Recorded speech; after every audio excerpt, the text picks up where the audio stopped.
rong ruồi cắt thinh lai lụa tu mà sẽ xa mèo tôm tu ôm xì lô suy lung lên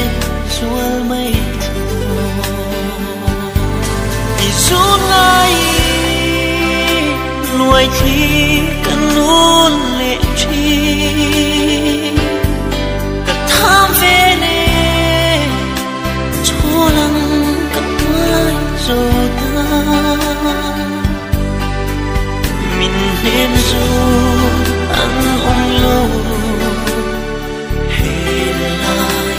cần đi nắng lâu rồi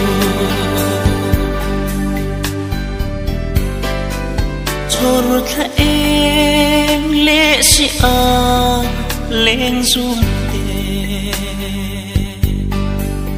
nang ngày lai thì dual tuôn ren mo thằng vang gió lạ môi tin em riai thiên lai chung ăn gì thì rút ngay nuôi thì cần luôn lệ chi cả tham về nè cho lăng cả mai rồi ta mình nên rồi ăn ôm lâu hẹn lại cần đi nắng lâu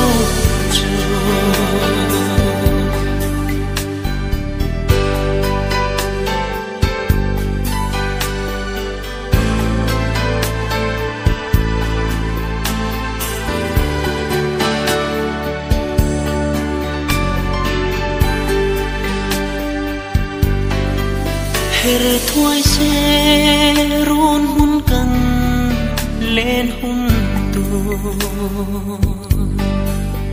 trang nè bel kan hoan lung đầm na môi chuang nghe lên giống gì nắng chiên dầu ăn ôm thì rút ngay nuôi thì cần luôn lệ chi